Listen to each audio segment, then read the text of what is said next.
Dinosaur, विशालकाय जीवों, खूंखार शिकारियों और नम्र दानवों की तस्वीरें उभर आती हैं। 18 करोड़ साल से भी ज्यादा समय तक उन्होंने हमारे ग्रह पर राज किया। वो जमीन, समुद्र और हवा, हर जगह के बेताज बादशाह थे। ताकतवर टायरानोसॉरस रेक्स से लेकर लंबी गर्दन वाले ब्रैकियोसॉरस तक डायनासोर हर आकार और प्रकार में पाए जाते थे। लगभग 6 करोड़ 60 लाख साल पहले एक विनाशकारी घटना ने डायनासोर के शासनकाल का नाटकीय अंत कर दिया। कल्पना कीजिए कि लेट क्रिटेशियस काल के दौरान किसी भी दूसरे दिन की तरह एक दिन है। डायनासोर पृथ्वी पर घूम रहे हैं और उन्हें उस खगोलीय पिंड के बारे में कोई जानकारी नहीं है जो हमारे ग्रह की तरफ बढ़ रहा है। लगभग 6 मील चौड़ा एक क्षुद्र ग्रह वर्तमान मेक्सिको में युकाटन पेनिनसुला के पास पृथ्वी से कोलाइडेड। इस टक्कर ने अकल्पनीय ताकतों को जन्म दिया।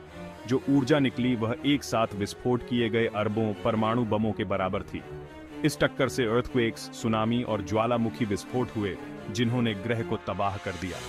धूल और मलबे ने वायुमंडल को घेर लिया, जिससे सूरज ढक गया और पृथ्वी लंबे समय तक अंधेरे और ठंड में डूब गई। चिक्सुलब इम्पैक्ट के रूप में जानी जाने वाली इस घटना ने क्रिटेशियस पेलोजेन काल के अंत और एक नए युग की शुरुआत का प्रतीक था। इस टक्कर के पृथ्वी पर जीवन के लिए विनाशकारी परिणाम हुए। डायनासोर सहित पौधों और जानवरों की प्रजातियों का अनुमानित 75% हिस्सा मिट गया।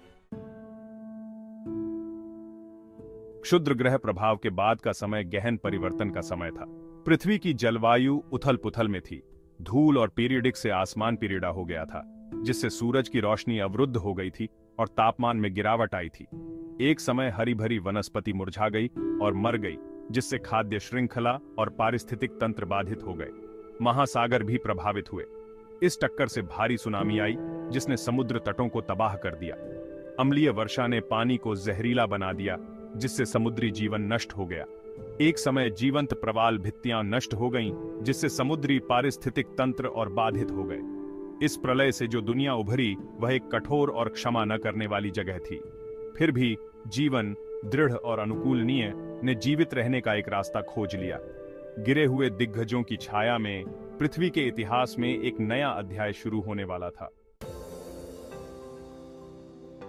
जबकि क्षुद्र ग्रह के प्रभाव के बाद डायनासोर नष्ट हो गए, कुछ जीव जीवित रहने में कामयाब रहे। उनमें स्तनधारी कहलाने वाले छोटे प्यारे जानवर थे। डायनासोर की वजह से पहले जो जीव सबसे ताकतवर नहीं थे, वो अनुकूलनीय और लचीले थे। उनके पास एक अनोखा फायदा था, वे गर्म खून वाले थे, जिससे वे अपने शरीर के तापमान को नियंत्रित कर सकते थे और ठंडे, कठोर वातावरण में जीवित रह सकते थे। डायनासोर के चले जाने के साथ स्तनधारियों के सामने एक अनूठा अवसर आया। वे विविधता लाने और विकसित होने लगे और विलुप्त होने से खाली हुए पारिस्थितिक स्थानों को भरने लगे। कुछ स्तनधारी छोटे रहे, जबकि अन्य बड़े हो गए और प्रचुर मात्रा में खाद्य स्रोतों का लाभ उठाया। लाखों वर्षों में स्तनधारी विकसित होते रहे और रूपों की एक चमकदार श्रृंखला में बदलते गए।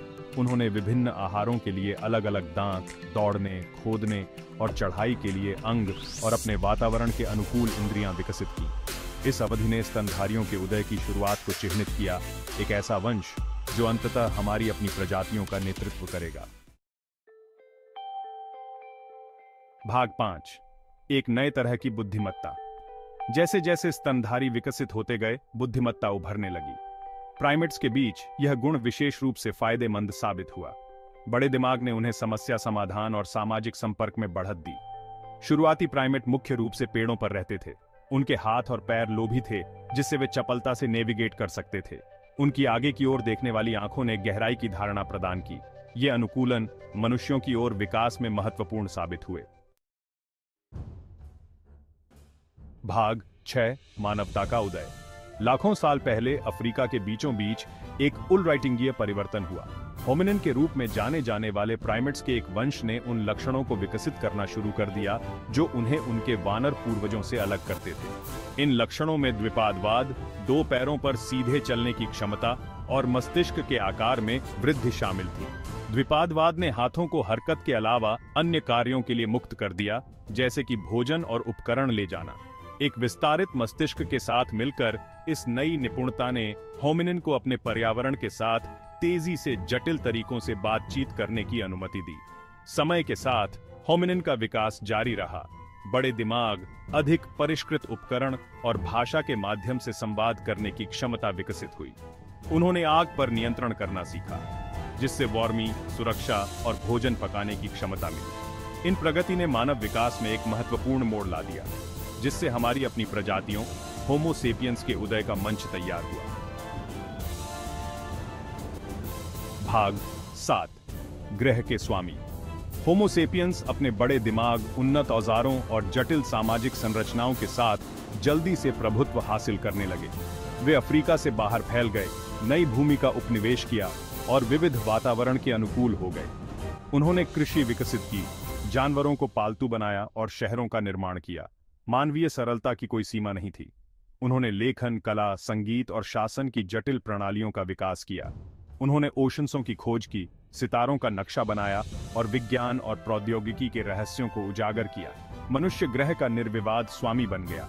उन्होंने प्रकृति की शक्ति का उपयोग किया, अपनी आवश्यकताओं के अनुरूप परिदृश्यों को फिर से आकार दिया और पारिस्थितिक तंत्र को बदल दिया। पृथ्वी पर उनका प्रभाव गहरा था, जो इतिहास की किसी भी अन्य प्रजाति से कहीं बढ़कर था। भाग 8, हमारा अनिश्चित भविष्य।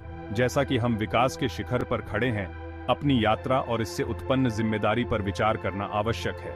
हम अरबों वर्षों से चली आ रही विरासत के उत्तराधिकारी हैं, एक ऐसी विरासत जो विलुप्ति, अनुकूलन और विकास के अथक मार्च द्वारा आकार दी गई है। हमारे ग्रह का भाग्य अब हमारे हाथ में है। हमें अभूतपूर्व चुनौतियों का सामना करना पड़ रहा है। जलवायु परिवर्तन, आवास का नुकसान और सामूहिक विलुप्ति, हमारी अपनी करनी की धमकियां। आज हम जो चुनाव करते हैं, वे आने वाली पीढ़ियों के लिए पृथ्वी पर जीवन के पाठ्यक्रम को निर्धारित करेंगे। क्या हम अतीत से सीखेंगे, प्रकृति के साथ अपने जुड़ाव को पहचानेंगे और एक स्थायी भविष्य को अपनाएंगे, या हम अपने पूर्ववर्तियों की गलतियों को दोहराएंगे, अपने ग्रह को विनाश के कगार पर धकेल देंगे? इसका जवाब हम सबके अंदर है। पृथ्वी पर जीवन का भविष्य आज हमारे द्वारा किए जाने वाले विकल्पों पर निर्भर करता है।